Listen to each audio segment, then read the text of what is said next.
Assalamualaikum warahmatullahi wabarakatuh. Di sini saya perwakilan dari kelompok 7 yang akan membahas mengenai munakahat, hak serta kewajiban suami istri. Yang beranggotakan Meli Herawati dengan NPM 195030057, Husna Naimah dengan NPM 195030082, M. Yusril Kemal Ramadan dengan NPM 195030089, dan yang terakhir saya sendiri, M. Noval Fauzi Najib dengan NPM 195030102. Baik, untuk mempersingkat waktu, langsung saja kita ke materinya. Assalamualaikum warahmatullahi wabarakatuh. Perkenalkan, nama saya Meli Herawati, NPM saya 1950357. Di sini saya akan menjelaskan materi mengenai kriteria memilih pasangan menurut Rasul. Menikah dalam ajaran agama Islam merupakan sebuah kesunahan. Sebagaimana potongan hadis Nabi, menikah adalah sunahku.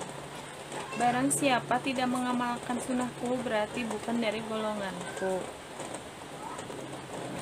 Hendaklah kalian menikah, sungguh dengan jumlah kalian aku akan berbanyak-banyakan umat. Hadis dari Ibnu Majah. Setiap orang yang menikah sudah pasti mendambakan keluarga yang harmonis, bahagia, sakinah, mawaddah, warohmah, serta memiliki keturunan yang baik. Hal ini tentu harus dipersiapkan sejak saat memilih pasangan. Pasangan yang baik sudah pasti tentu akan melahirkan keturunan yang baik dan membawa kebahagiaan dalam rumah tangga. Dalam hadis berikut, Rasulullah memberikan kriteria untuk memilih pasangan. Wanita itu dinikahi karena 4 hal: karena hartanya, karena keturunannya, karena kecantikannya, dan karena agamanya. Maka pilihlah karena agamanya, niscaya kamu akan beruntung. Hadis dari Bukhari, Muslim, dan Abu Dawud. Meskipun dalam hadis tersebut hanya dijelaskan kriteria untuk memilih calon istri, namun menurut beberapa pendapat ulama, hadis itu juga berlaku sebagai kriteria untuk memilih calon suami. Dan berdasarkan teks di atas, Rasulullah memilih 4 kriteria yang dianjurkan Nabi dalam memilih pasangan. Kriteria yang pertama yaitu memilih pasangan yang memiliki harta. Dalam menjalankan kehidupan duniawi, tentunya setiap orang tidak dipungkiri membutuhkan harta. Banyaknya keluarga yang tidak harmonis hanya karena kekurangan harta. Namun yang perlu ditekankan, harta hanyalah sebagian kecil dari urusan rumah tangga. Yang kedua, memilih pasangan berdasarkan keturunannya. Hal ini tentu sangat dianjurkan sebab keluarga memiliki peran besar dalam melahirkan keturunan yang baik. Jika keturunan berasal dari keluarga yang baik, maka bisa dipastikan akan melahirkan anak-anak yang baik pula. Kriteria yang ketiga yaitu melihat pada kecantikan atau ketampanannya. Hal ini menjadi suatu kebolehan untuk seseorang memilih pasangan berdasarkan fisiknya. Sebab dalam hadis lain yang diriwayatkan oleh Abu Dawud, Nabi pun menganjurkan untuk memilih pasangan yang membuat hati tentram saat dipandang. Dan kriteria yang keempat adalah memilih pasangan melihat pada agamanya. Meskipun kriteria ini disebut pada posisi terakhir dalam hadis Nabi, namun Nabi juga menegaskan bahwa agama merupakan kriteria yang paling utama dan amat penting daripada kriteria yang lain. Sebab dengan agamalah seseorang akan bisa mengantarkan keluarganya menuju surga dan ridho Allah, hingga dapat meraih kebahagiaan yang tidak hanya di dunia, namun di akhirat. Materi yang kedua yaitu pengertian hitbah. Hitbah adalah proses lamaran di mana pihak keluarga calon mempelai laki-laki mengunjungi kediaman calon mempelai perempuan. Dalam pertemuan tersebut, pihak mempelai laki-laki akan mengutarakan permintaannya untuk mengajak sang mempelai perempuan berumah tangga. Permintaan atau pernyataan tersebut bisa disampaikan langsung oleh sang mempelai laki-laki, tapi juga bisa dengan perantara pihak lain yang dipercaya sesuai dengan ketentuan agama. Hitbah sendiri harus dijawab iya atau tidak. Jika sang mempelai perempuan mengiyakan, maka dirinya disebut sebagai makhutubah atau perempuan yang telah resmi dilamar. Dengan demikian, dia tidak diperkenakan untuk menerima lamaran dari laki-laki lain. Hal yang diperhatikan sebelum hitbah. Sebelum melakukan hitbah, seorang laki-laki hendaknya memperhatikan beberapa hal untuk menentukan perempuan mana yang akan ia lamar. Hal yang dimaksud agar terjadi hal-hal yang tidak diinginkan di kemudian hari. Sebab pernikahan adalah hal yang sakral dan tidak bisa dilakukan hanya untuk main-main. Maka ini dia syarat sebelum melakukan hitbah. Yang pertama yaitu mengetahui dan melihat calon mempelai. Meski ini bukanlah kewajiban, tapi disarankan dilakukan agar tidak terjadi fitnah atau masalah di kemudian hari. Yang kedua, sang calon tidak dalam proses hitbah dengan laki-laki lain. Hal ini didasarkan pada sabda Rasulullah Shallallahu Alaihi Wasallam. Seorang lelaki tidak boleh meminang perempuan yang telah dipinang saudaranya. Yang ketiga, perempuan boleh menerima atau menolak orang yang melamarnya saat melamar, sebab sang perempuan ditanya dan ditunggu jawabannya lebih dulu agar tidak terjadi pemaksaan dalam proses hitbah. Yang keempat, tidak melamar perempuan yang sedang masa iddah, perempuan yang ditinggal mati atau diceraikan suaminya memiliki waktu jeda sebelum boleh menikah lagi. Jika masa iddahnya belum selesai, maka laki-laki dilarang melamarnya secara terus terang. Materi yang ketiga yaitu cara-cara hitbah.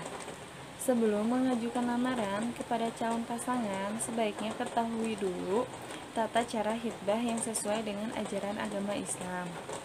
Apa saja tata cara hitbah? Yang pertama, memohon petunjuk kepada Allah sebelum mengajukan hitbah. Hendaknya mantapkan hati terlebih dahulu dengan meminta petunjuk dari Allah melalui sholat istikharah. Yang kedua, membaca doa dan sholawat Nabi berdasarkan catatan Imam An-Nawawi. Dalam kitab Al-Azkar disunahkan membaca hamdalah, menyebut puji pada Allah dan sholawat untuk Rasulullah Shallallahu Alaihi Wasallam. Setelah itu bacalah asyhadu alla ilaha illallah wa asyhadu anna muhammadar rasulullah. Dan yang ketiga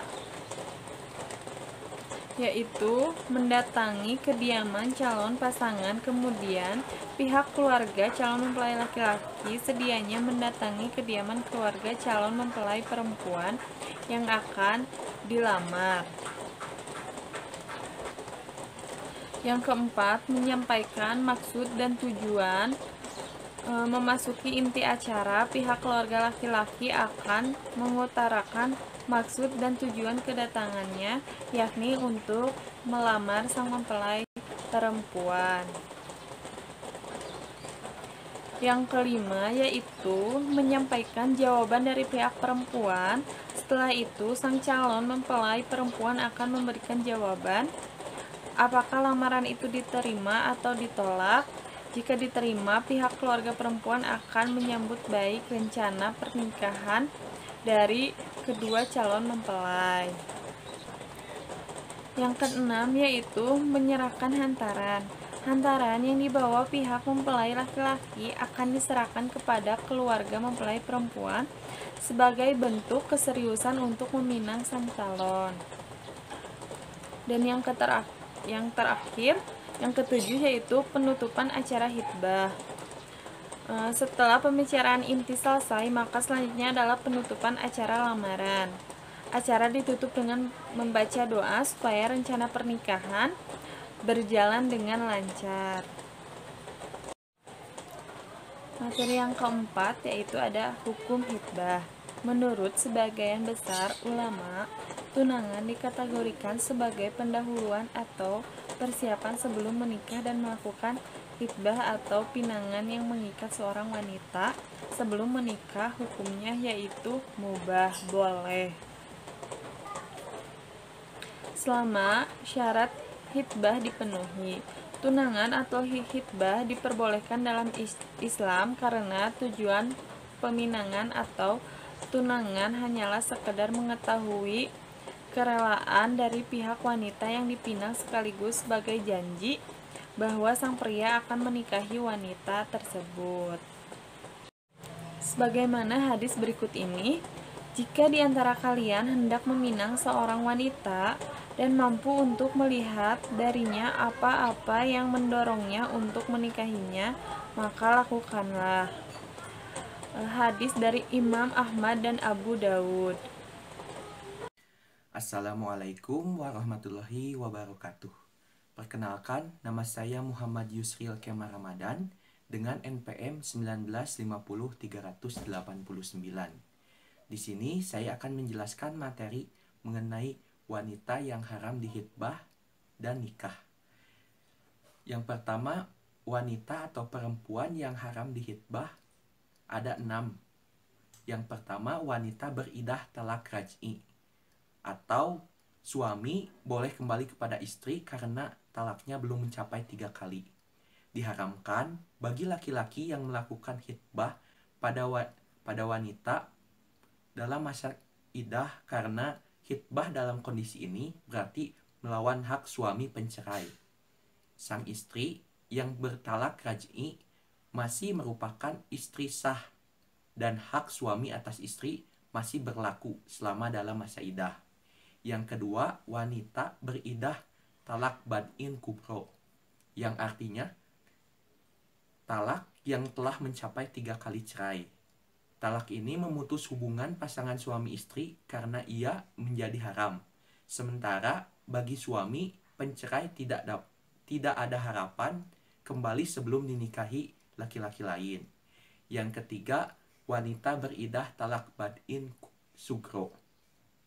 Maksudnya wanita yang bertalak bad'in sugro adalah wanita yang telah tercerai atau ditalak 2 kali dan halal bagi suami rujuk kembali dengan akad nikah dan mahar baru. Karena suami pencerai berhak kembali dengan akad dan mahar dan lebih diutamakan daripada yang lain, terutama bagi pasangan suami istri yang memiliki banyak anak.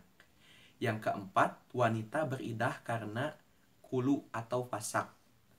Talak karena permohonan istri dengan hadiah atau karena fasak nikah. Ada sesuatu yang merusak keabsahan nikah karena suami miskin atau menghilang, tidak pernah pulang.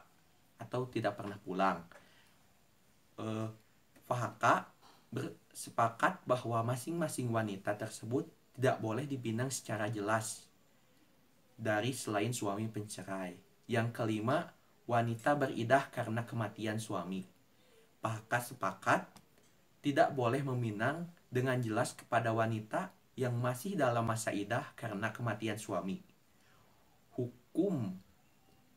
Maksud saya hikmah adanya larangan tersebut pada umumnya dikarenakan dapat mendatangkan permusuhan di antara pihak yang terlibat dan bertujuan untuk menjaga tali silaturahmi di antara kedua belah pihak dengan menghormati kematian suami. Yang terakhir atau yang keenam adalah wanita yang sudah berhitbah atau yang sudah dihitbah atau dipinang oleh laki-laki lain. Wanita yang sudah dihitbah oleh seseorang tidak boleh dihitbah kembali oleh orang lain. sebelum adanya penolakan. Seperti pada hadis Sahih Bukhari nomor 16, tidak boleh meminang wanita yang sudah dipinang oleh orang lain. Nomor hadis 1851 halaman 635 diriwayatkan dari Ibnu Umar yang artinya Rasulullah melarang membeli barang yang sudah ditawar orang lain dan beliau melarang lelaki meminang perempuan yang sudah dipinang orang lain hingga dipastikan pinang pertama melepaskan pinangannya atau memberikan izin dipinang kembali. Selanjutnya, materi mengenai nikah. Yang pertama, pengertian nikah. Kata nikah berasal dari bahasa Arab, yaitu nikahun, yang merupakan masdar dari kata kerja nikaha.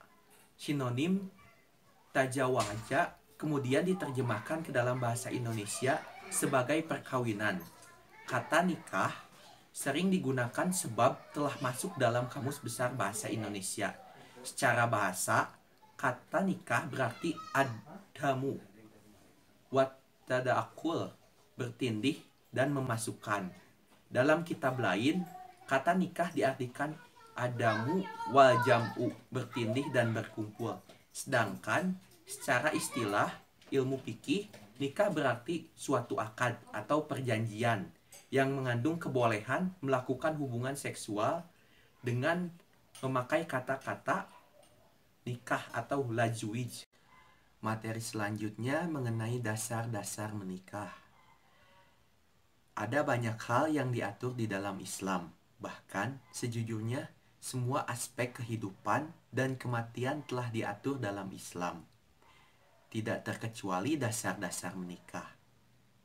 Hukum menikah, misalnya hukum menikah dan dasar-dasar menikah. Ini juga yang menjadi salah satu bahasan yang harus diketahui banyak umat Islam di seluruh dunia. Terdapat 4 dasar dalam Islam mengenai menikah. Yang pertama, dasar dari Al-Quran, yang terdapat dari surat An-Nur ayat 21 yang berbunyi, A'udzu billahi minasyaitonir rajim. Bismillahirrahmanirrahim. Wa min ayati an khalaqalakum min anfusikum azwajan litasukunu ilaiha wa ja'ala bainakum mawaddaw wa rahmah. Inna fi zalika laayatil liqaumi yatafakkarun. Yang artinya, dan di antara tanda-tanda kekuasaannya ialah Dia menciptakan untukmu istri-istri dari jenismu sendiri, supaya kamu cenderung merasa tenang, tentram kepadanya, dan jadikannya di antaramu rasa kasih sayang. Sesungguhnya pada demikian itu benar-benar terdapat tanda-tanda bagi kaum yang berpikir. Dasar yang kedua terdapat dalam hadis riwayat Bukhari yang berbunyi, nikahilah perempuan 4 perkara. Karena hartanya, karena kebaikan keturunannya, karena kecantikannya, dan karena agamanya. Maka carilah yang beragama supaya engkau berbahagia. Dasar yang ketiga adalah anjuran para ulama. Para ulama selalu memberikan nasihat dan dakwah penting mengenai pernikahan dan dalilnya. Seperti hadis yang diriwayatkan Al-Baihaqi, barang siapa beristri, maka berarti ia sungguh telah memelihara sebagian agamanya. Karena itu, hendaklah ia bertakwa kepada Allah untuk memelihara kebahagiaan yang satu lagi. Yang keempat, peraturan dan kebiasaan. Kita adalah bangsa yang taat akan perintah agama. Dan masyarakat juga telah menerapkan budaya menikah untuk melanjutkan ikatan batin dan raga dua insan yang kelak akan tinggal bersama. Materi selanjutnya adalah hukum pernikahan. Menurut sebagian besar ulama, hukum asal nikah adalah mubah, yang artinya boleh dikerjakan dan boleh tidak. Apabila dikerjakan tidak mendapat pahala, dan apabila ditinggalkan tidak mendapat dosa. Akan tetapi, hukum pernikahan dapat berubah menjadi sunnah, wajib, makruh, bahkan haram, tergantung pada situasi dan kondisi orang yang akan menikah. Yang pertama, hukum menikah akan menjadi sunnah apabila orang yang ingin melakukan pernikahan mampu menikah dalam hal kesiapan jasmani, rohani, mental maupun material, dan mampu mampu menahan perbuatan zina walaupun dia tidak segera menikah. Nah, bagi orang yang kriterianya seperti yang telah saya sebutkan tadi, itu hukum menikahnya sunnah. Yang kedua, hukum menikah yang berubah menjadi wajib, dengan kriteria apabila orang yang ingin menikah melakukan pernikahan tersebut karena ingin menikah, mampu dan wajib. Maksud saya mampu menikah dalam hal kesiapan jasmani, rohani, maupun mental, dan ia khawatir apabila tidak segera menikah, ia akan berbuat zina, maka wajib baginya untuk menikah. Yang ketiga, hukum menikah yang akan berubah menjadi makruh, dengan kriteria apabila orang yang ingin melakukan pernikahan tersebut belum mampu dalam salah satu hal, misalnya jasmaninya belum mampu atau rohani, mental maupun material, salah satu dari itu belum mampu, maka hukum menikahnya menjadi makruh. Yang keempat, hukum menikahnya menjadi maksud saya haram apabila orang yang ingin melakukan pernikahan tersebut bermaksud untuk menyakiti salah satu pihak dalam pernikahan tersebut, baik menyakiti jasmani, rohani, maupun menyakiti secara material. Itulah yang dapat saya sampaikan. Materi selanjutnya akan disampaikan oleh Husna. Kepada Husna saya Assalamualaikum warahmatullahi wabarakatuh. Perkenalkan, nama saya Husna Naimah, NPM 1950382. Nah, pada kali ini saya akan menjelaskan tentang rukun dan syarat nikah. Yang pertama yaitu syarat sah nikah dalam Islam. Nah, syarat nikah dalam Islam yang harus diperhatikan yaitu yang pertama, ada calon mempelai laki-laki dan perempuan. Nah, perlu diperhatikan juga bahwa para mempelai tidak boleh menikah orang yang haram untuk dinikahi, seperti memiliki pertalian darah dan memiliki hubungan persesusuan. Nah, yang kedua yaitu ada wali untuk mempelai perempuan. Wali nikah pihak perempuan antara lain ayah, kakek, dan saudara dari garis keturunan ayah. Yang ketiga yaitu ada saksi dari kedua belah pihak. Nah, pernikahan yang sah diperlukan saksi dari kedua belah pihak. Persyaratan saksi antara lain orang tersebut beragama Islam, balik, berakal, merdeka, lelaki, dan adil. Lalu selanjutnya ada mahar. Mahar adalah sejumlah harta yang diberikan oleh pihak laki-laki kepada pihak perempuan, seperti uang tunai, emas, tanah, rumah, kendaraan, dan benda berharga lainnya. Lalu yang terakhir yaitu ada ijab dan qabul.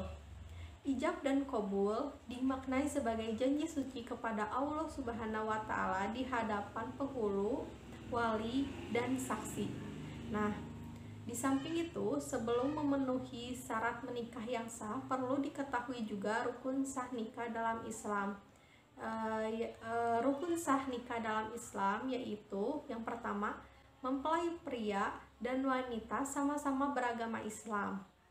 Yang kedua, mempelai laki-laki tidak termasuk mahram bagi calon istrinya. Yang ketiga yaitu wali akad nikah dari perempuan bersedia menjadi wali. Lalu yang keempat, kedua mempelai tidak dalam kondisi yang sedang ihram. Lalu yang terakhir yaitu pernikahan berlangsung tanpa ada paksaan. Macam-macam nikah. Dalam Islam terdapat macam-macam pernikahan yang digolongkan berdasarkan hukum Islam yang berlaku. Macam-macam pernikahan tersebut adalah yaitu yang pertama, pernikahan az-zawaj al-wajib. Nah, pernikahan ini adalah pernikahan yang wajib yang harus dilakukan oleh individu yang memiliki kemampuan untuk melakukan pernikahan serta memiliki nafsu biologis dan khawatir pribadinya akan melakukan dosa paling berat dalam Islam, yaitu perbuatan zina. Lalu ada pernikahan az-zawaj al-mustahab. Nah, pernikahan ini adalah pernikahan yang dianjurkan kepada individu yang mampu untuk melakukan pernikahan dan memiliki nafsu biologis untuk menghindari pribadinya dari kemungkinan melakukan zina. Lalu ada yang ketiga, pernikahan az-zawaj al-mahruh. Nah, pernikahan ini adalah pernikahan yang kurang atau tidak disukai oleh Allah Subhanahu wa taala. Pernikahan ini bisa terjadi karena seorang muslim tidak memiliki kemampuan biaya hidup meskipun memiliki kemampuan biologis, atau tidak memiliki nafsu biologis meskipun memiliki kemampuan ekonomi. Tetapi ketidakmampuan biologis dan ekonomi itu tidak sampai membahayakan salah satu pihak, khususnya istri. Lalu pernikahan az-zawaj al-mubah. Nah, pernikahan ini adalah pernikahan yang diperbolehkan untuk dilakukan tanpa ada faktor-faktor pendorong atau penghalang. Nah, seseorang yang hendak menikah tetapi mampu menahan nafsunya dari perbuatan zina, maka hukum nikahnya adalah mubah. Sementara ia belum berniat memiliki anak dan seandainya ia menikah, ibadah sunnahnya tidak sampai terlantar. Lalu yang kelima yaitu adalah pernikahan haram. Pernikahan haram adalah pernikahan yang berdasarkan hukum Islam haram apabila seorang muslim menikah justru akan merugikan istrinya, karena ia tidak mampu memberikan nafkah lahir batin, atau jika ia menikah ia akan mencari mata pencaharian yang haram oleh Allah Subhanahu wa taala, padahal sebenarnya ia sudah berniat menikah dan mampu menahan nafsunya dari zina. Yang keenam yaitu pernikahan ba'dal. Pernikahan ini adalah pernikahan tukar menukar istri. Hal ini terjadi karena seorang laki-laki mengadakan perjanjian untuk mengarahkan istrinya kepada orang lain dan mengambil istri orang lain tersebut sebagai istrinya dengan memberikan sejumlah uang tambahan. Yang ketujuh yaitu pernikahan mut'ah. Nah, pernikahan ini terjadi karena seorang laki-laki menikahi seorang wanita dengan memberikan sejumlah harta dalam waktu tertentu. Nah, pernikahan ini akan berakhir sesuai dengan batas waktu tertentu yang telah ditentukan, tanpa talak serta tanpa kewajiban mencari nafkah atau tempat tinggal. Lalu yang terakhir yaitu pernikahan sihar. Nah, pernikahan ini dianggap sebagai pernikahan sihar apabila seorang laki-laki berkata kepada laki-laki lainnya, pernikahkan aku dengan putrimu, maka aku akan pernikahkan putriku dengan pribadimu. Atau berkata, pernikahkanlah aku dengan saudara perempuanmu, maka aku akan pernikahkan saudara perempuanku dengan pribadimu. Menurut bahasa itu berarti mengangkat. Nah, pernikahan ini diharamkan sebab tidak sesuai dengan hikmah dan tujuan menikah. Perempuan yang haram untuk dinikahi. Terdapat 3 golongan utama, yaitu yang pertama, haram karena nasab. Golongan wanita yang haram dinikahi dalam Islam adalah wanita yang terikat dengan hubungan nasab atau keturunan. Nah, wanita yang tidak boleh dinikahi berdasar nasab yaitu ibu, nenek, dan seterusnya ke atas, baik dari jalur laki-laki maupun perempuan. Anak perempuan, cucu perempuan, dan seterusnya ke bawah, baik dari jalur laki-laki maupun perempuan. Saudara perempuan sekandung, seayah dan seibu, saudara perempuan bapak, saudara perempuan kakek, dan seterusnya ke atas baik sekandung, seayah, dan seibu.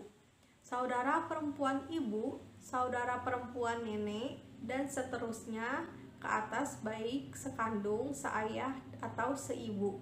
Terus putri saudara perempuan sekandung, seayah, atau seibu, cucu perempuannya, atau seterusnya ke bawah dari jalur laki-laki maupun perempuan. Putri saudara laki-laki sekandung, seayah, seibu, cucu perempuannya, dan seterusnya ke bawah baik jalur laki-laki maupun jalur perempuan. Dan pihak laki-laki yang tidak boleh menikahi wanita tersebut adalah, yaitu yang pertama ada ayah kandung, kakek dari jalur ayah maupun dari jalur ibu, dan seterusnya ke atas, saudara kandung laki-laki, anak kandung, cucu, dan seterusnya ke bawah, saudara laki-laki kandung ayah, saudara laki-laki kandung ibu, saudara laki-laki kandung kakek, saudara laki-laki kandung nenek, anak laki-laki dari saudara kandung laki-laki atau perempuan, dan yang terakhir cucu, saudara kandung, dan seterusnya ke bawah. Lalu yang kedua yaitu mahram karena pernikahan.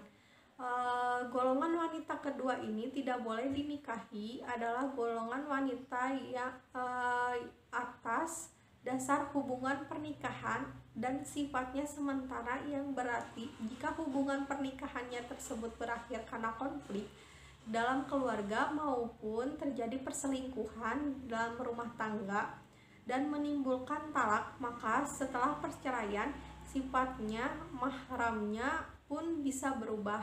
Golongan wanita ini termasuk istri bapak, istri kakek, dan seterusnya ke atas, istri anak, istri cucu atau menantu, dan seterusnya ke bawah, ibu mertua, ibunya, dan seterusnya ke atas, anak perempuan istri dari suami lain, cucu perempuan istri baik dari keturunan maupun dan seterusnya ke bawah, dan maka pihak laki-laki yang tidak boleh menikahinya termasuk ayah suami, kakek dari suami, anak laki-laki dari suami, suami dari anak, suami dari ibu, suami nenek. Yang ketiga atau yang terakhir, mahram karena persesusuan. Golongan wanita ketiga yang haram dinikahi adalah wanita yang menyusui seseorang dan akibatnya menimbulkan hukum bahwa suami, anak, dan saudara lelaki tersebut haram menikahi anak tersebut jika anak tersebut perempuan, dan jika anak tersebut laki-laki maka ia haram menikahi wanita yang menyusuinya serta semua yang terikat nasab dengan wanita yang menyusuinya. Adapun ketentuan menyusui yaitu sebagai berikut: menyusui sebelum anak berusia 2 tahun, tidak dikarenakan kelaparan, dan yang terakhir menyusui lebih dari 5 kali. Tujuan menikah. Adapun tujuan suatu pernikahan dalam Islam yaitu 1. Memenuhi tuntutan naluri manusia yang asasi. Yang kedua, sebagai benteng yang kokoh bagi akhlak manusia. Yang ketiga, menegakkan rumah tangga Islami. Dan yang keempat, meningkatkan ibadah kepada Allah Subhanahu wa Ta'ala. Nah, sekian dari saya. Maaf apabila ada salah-salah kata. Wassalamualaikum warahmatullahi wabarakatuh. Baik, selanjutnya di sini saya akan membahas mengenai hak dan kewajiban bersama. Di sini ada 5 poin ya. Yang pertama itu halal bergaul. Maksud dari halal bergaul ini jadi kita bebas gitu. Mau berduaan dimanapun gitu, berpegangan tangan dimanapun gitu. Jadi tidak ada batasan di antara keduanya. Tidak akan mendapatkan dosa, melainkan bakal mendapatkan pahala. Yang kedua, hak saling mewaris. Nah, jadi keduanya punya hak waris mewaris gitu. Selanjutnya yang ketiga, hubungan mahram semenda. Nah, semenda ini menurut KBBI itu adalah pertalian keluarga karena perkawinan dengan anggota suatu kaum. Jika dipandang dari kaum itu, misalnya orang yang kawin dengan saudara atau kemenakan istri atau suami, hubungan kekeluargaan karena ikatan perkawinan. Semenda itu jadi hubungan kekeluargaan karena ikatan perkawinan, itu disebut semenda. Selanjutnya yang keempat itu memelihara anak. Nah, ini hak dan kewajiban suami istri ya. Ini udah harus gitu memelihara anak gitu dalam hal pergaulan, dalam pendidikan gitu. Terus kebutuhan juga gitu. Itu udah menjadi hak suami dan istri. Yang terakhir yang kelima itu bergaul dengan baik. Nah, bergaul dengan baik ini maksudnya apa ya? Berhubungan biologis dengan baik gitu. Hak dan kewajibannya itu ya dari apapun, pokoknya harus baik. Baik, selanjutnya di sini saya akan membahas hak istri atas suami. Jadi hak seorang istri dari suaminya. Di sini ada 4, sebenarnya banyak ya, cuman kami mencantumkan 4 saja. Yang pertama itu ada mendapatkan perlakuan dengan cara yang ma'ruf. Cara yang ma'ruf ini ya artinya cara yang baik gitu. Jadi diperlakukan oleh suami itu dengan baik, tidak kasar.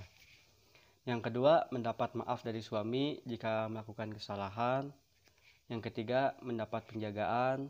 Nah, jadi karena seorang suami itu sebagai imam, jadi harus menjaga seorang makmumnya gitu, baik dari istri atau anak.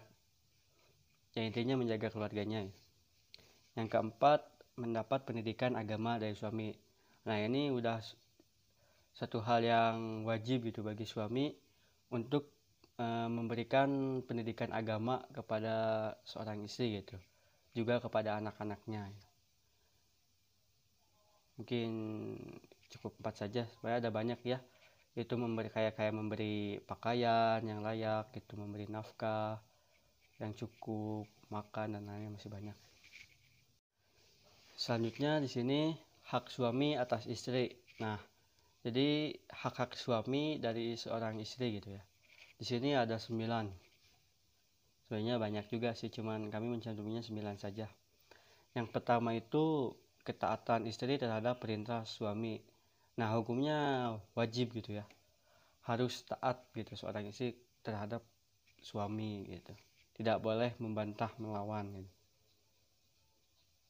Yang kedua, seorang istri tidak boleh mengizinkan orang lain masuk ke dalam rumah suaminya kecuali atas izinnya. Nah, jadi seorang istri itu gak bisa mempersilahkan masuk siapa saja gitu, orang ya siapapun gitu masuk ke rumahnya tanpa izin suaminya gitu. Jadi harus ada izin dari suaminya. Misalnya ada tetangga atau temen gitu mau main ke rumah gitu, si istri itu harus bilang ke suaminya. Kalau suami mengizinkan boleh, kalau suami tidak mengizinkan jangan. Selanjutnya yang ketiga, istri tidak boleh menolak ajakan suami. Nah, maksud dari yang ketiga ini ya, istri tidak boleh menolak ajakan suami itu dalam hubungan yang tanda kutip gitu ya, hubungan biologis gitu. Jadi istri itu tidak boleh menolak ajakan suaminya kecuali kalau istrinya itu dalam keadaan sedang menstruasi, baru boleh menolak gitu. Dan si suami juga harus memaklumi gitu. Soalnya kan ada riwayat yang mengatakan kalau si istri menolak itu bakal dilaknat gitu oleh malaikat gitu ya, kalau nggak salah. Selanjutnya yang keempat, janganlah istri menggunakan harta suaminya tanpa izin, dan janganlah dia berlebih-lebihan dalam menggunakan harta suaminya tersebut. Nah, jadi si istri itu tidak boleh menggunakan harta suaminya tanpa izin. Dia harus ada izinnya gitu. menggunakan harta berlebihan juga nggak boleh gitu. Ya harus ada izin, pokoknya intinya izin dari seorang suami gitu. Yang kelima, selanjutnya janganlah seorang istri membelanjakan hartanya tanpa seizin suaminya. Ya ini sama ya konsepnya kayak yang nomor 4, intinya tidak boleh menggunakan harta suaminya tanpa izinnya gitu. Yang keenam, hendaklah istri melayani kebutuhan suami. Nah di sini maksudnya itu jadi hal-hal misalnya si suaminya mau pergi kerja gitu, nah si istrinya harus menyiapkan gitu. Pagi-pagi suaminya mau berangkat kerja, nyiapin sarapan, pakaian gitu, dan lain-lain gitu. Selanjutnya yang ketujuh, menjauhi perdebatan dengan suami yang sedang marah. Nah di sini maksudnya suami sedang marah itu istri gak boleh mengajaknya berdebat gitu, malah seharusnya menenangkan gitu. Membuat suami menjadi lebih baik. Selanjutnya yang kedelapan, menjauhi kecemburuan yang berlebihan. Nah ini yang sering terjadi sehingga banyak yang cerai itu ya. Jadi menghindarilah untuk kehancuran itu di rumah tangganya. Selanjutnya yang terakhir ini nomor 9, seorang istri hendaknya memperhatikan penampilan. Nah di sini seorang istri itu ya harus memperhatikan penampilannya. Jadi istilahnya berdandan harus karena suami gitu. Jadi kita boleh dandan gitu, tapi untuk suami kita gitu, tidak untuk orang lain. Nanti malah terjadi hal-hal yang tidak diinginkan. Kesimpulannya sudah pada di ujung pembahasan juga. Kesimpulannya itu, kewajiban suami istri adalah suatu yang harus suami laksanakan dan penuhi untuk istrinya. Sedangkan kewajiban istri adalah sesuatu yang harus istri laksanakan dan lakukan untuk suaminya. Begitu juga dengan pengertian hak suami adalah sesuatu yang harus diterima suami dan istrinya. Sedangkan hak istri adalah sesuatu yang harus diterima istri dari suaminya.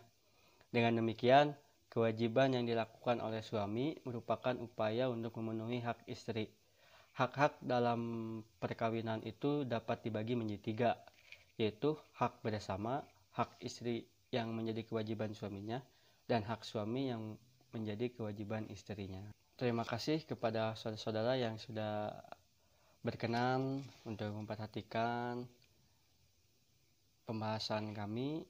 Mudah-mudahan pembahasan ini menjadi ilmu yang bermanfaat gitu, dunia dan akhirat. Serta mohon maaf juga apabila banyak kesalahan dari kami, karena kebenaran itu hanya milik Allah. Kesalahan itu datang dari diri saya pribadi. Mohon maaf atas segalanya. Terima kasih. Wabillahi taufiq wal hidayah. Assalamualaikum warahmatullahi wabarakatuh.